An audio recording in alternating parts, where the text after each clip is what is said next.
자고로 사과라 하면 추억의 동화 백설공주에서 마녀가 독을 넣어 건넸던 과일이며 태초에 이브가 교활한 뱀의 유혹에 넘어가 먹으면 안 되는 걸 먹었으니 그게 바로 탐스러워 보였던 과일, 사과. 이처럼 주위에서 쉽게 볼 수 있어 친근하면서도 뭔가 매혹적인 느낌을 풍기는 사과는 모두가 알 수 있듯이 영어로 애플이죠. 그런데 이제 애플은 더 이상 우리에게 사과의 영어 단어로 존재하지 않고 삶의 큰 부분을 차지해버린 하나의 브랜드임을 부인할 수 없게 되었습니다. 이브가 사과를 한 입 베어물어 인류의 운명이 바뀌었듯 애플의 한 입 베어문 사과 로고는 인류의 IT 문화를 바꾸어버렸습니다. 그래서 오늘 더욱 설레는 마음으로 시작합니다.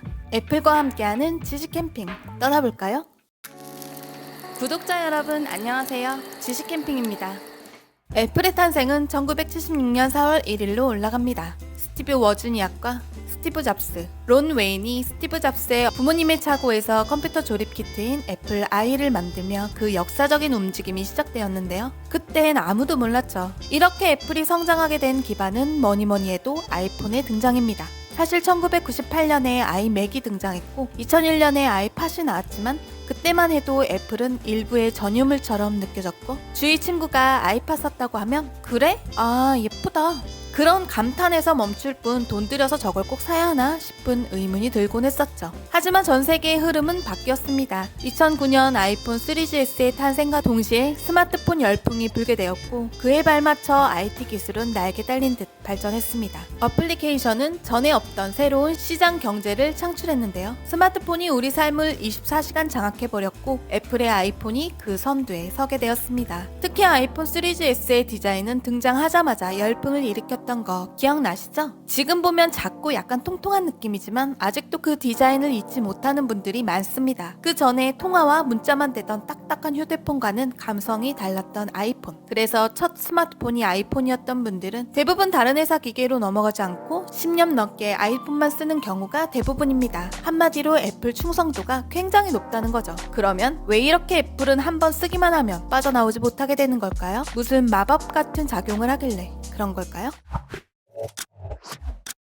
지난 2021년 3월에 한 조사가 있었는데 아이폰 사용자의 91.9%가 다음 교체 시기에 또 아이폰을 살 계획이라고 대답한 걸로 나타났습니다. 반면 S전자 소비자들의 브랜드 충성도는 74% 정도밖에 되지 않았는데요. 해외 유명 IT 전문지에 따르면 애플의 충성도가 올해 역대 최고치를 기록했다는 겁니다. 2019년 애플 충성도 조사에선 90.5%였는데 2021년 91.9%가 됐으니 점점 더 상승한 게 맞죠. 그래서 아이폰을 유지하는 사람들에게 도대체 왜 아이폰만 쓰는 건지 그 이유를 물었더니 아이폰을 좋아하거나 사용에 전혀 문제가 없어서 라는 대답이 65%로 가장 많았고 다음은 애플 생태계에 고정되어 있어서 라는 대답이 21%였습니다. 그리고 iOS에서 안드로이드로 옮기는 것이 번거로워서 라는 대답도 10%가 있었습니다. 즉 아이폰을 써보면 단순히 외적인 요소뿐만 아니라 단순하면서도 최적화된 iOS 시스템이 너무나 편하고 오류가 잘 나지 않는다는 점에 너무나 만족하게 됩니다. 아이폰을 쓰다가 한번 갤럭시로 갈아타볼까?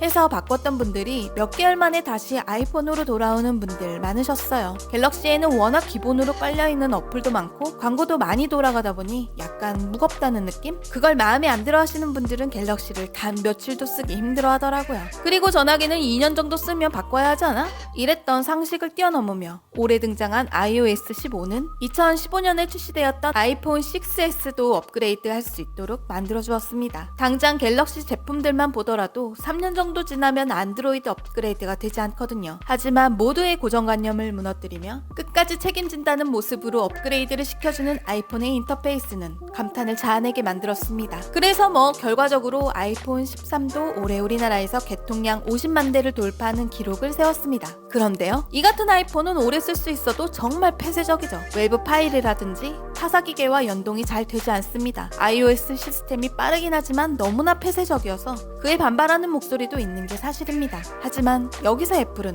남들이 뭐라 하든 신경 쓰지 않고 폐쇄적이라고 비난을 하든 말든 자꾸자꾸 자신들만의 패밀리를 구축하기 시작했습니다. 아이패드, 애플워치, 에어팟, 맥북, 아이맥 등등 타사 제품과 연동은 힘들지만 애플끼리는 찰떡으로 연결되니 나도 모르게 어느덧 애플 대가족의 멤버가 되고 마는 것입니다. 이게 정말 써보면 알지만 애플끼리 연동이 너무나 편해서 아이폰의 사진이 어느덧 스르르 아이패드에 가 있고, 아이패드의 동영상이 어느덧 스르르 맥북에 가 있고, 아이폰에 메모해 놓으면 아이맥에 당연히 올라가고, 이런 시스템이 뭐 대단한 걸 설치하지 않아도 자동으로 돌아가니까 어쩜 이렇게 편한 게 있을까 싶어요. 그리고 애플의 저장 창고 아이클라우드 역시 아이폰을 교체하게 되면 별다른 조치를 취하지 않아도 그대로 다 옮겨주는 놀라운 능력을 발휘하게 되니 애플의 폐쇄성은 계속해서 애플 제품들만 사도록 만드는 전략이 아니었을까 싶습니다. 이렇게 변함없는 사랑 속에 있는 아이폰이지만 사실 아이폰에도 아쉬운 점이 있긴 하잖아요. 바로 노치와 베젤입니다. 갤럭시는 아주 예전부터 없던 노치를 아이폰은 왜 아직까지 갖고 있는 건지, M자형 탈모라는 별명쯤은 신경도 쓰지 않고 꿋꿋이 유지하는 건 도대체 무슨 배짱일까요? 뭐 너무나 정확한 페이스 아이디 때문에 그렇다곤 하지만 코로나19 팬데믹으로 마스크를 쓰는 세상이 되어버려 오히려 터치 아이디를 없애고 다시 넣지 않는 아이폰의 고집이 답답하게도 느껴집니다. 그리고 타사 제품들 보면 베젤이 거의 없다시피 한데 아이폰은 13에도 여전히 까만 베젤이 잘 보입니다. 그런데 얼마 전 아이폰 14 예상 디자인이 등장했잖아요. 노치도 베젤도 거의 없는 이런 아이폰 진짜 나오는 걸까요? 현재 애플은 인텔과 더 이상 손을 잡지 않고 자체적으로 제작한 소프트웨어 M1을 장착하고 맥북, 아이맥을 내놓는 중인데 그 반응 또한 굉장히 좋습니다. 특히나 M1이 장착된 아이맥은 색깔 디자인에 가격도 생각보다 높지 않아 꾸준히 판매되고 있고요. 맥북 에어 M1 역시 일반 사용자들에겐 만족감이 굉장히 큽니다. 애플의 기술은 기대하면 기대한 만큼의 결과를 내놓으니 이래서 계속 애플 바가 될 수밖에 없나봐요. 그리고 지난 11월 1일 우리나라에도 드디어 애플 TV 플러스 서비스가 시작되었죠. 달콤한 인생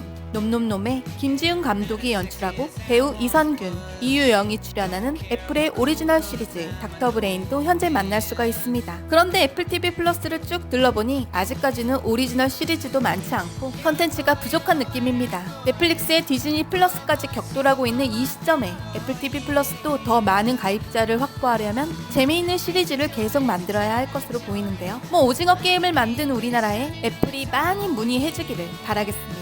앞으로 애플이 또 어떤 제품, 어떤 서비스를 내놓을지 기대도 되고 궁금하기도 한데요. 애플과 소비자가 더 소통하면서 반짝반짝 빛나는 제품들을 계속 탄생시키고 또 발전시켜 나가길 바라겠습니다. 한입 베어문 사과의 유혹은 여전히 멈추지 않을 듯합니다. 애플과 함께한 지식 캠핑 재미있으셨나요? 영상이 도움이 되셨다면 구독과 좋아요 부탁드려요. 지금까지 지식 캠핑의 핑찍이었습니다.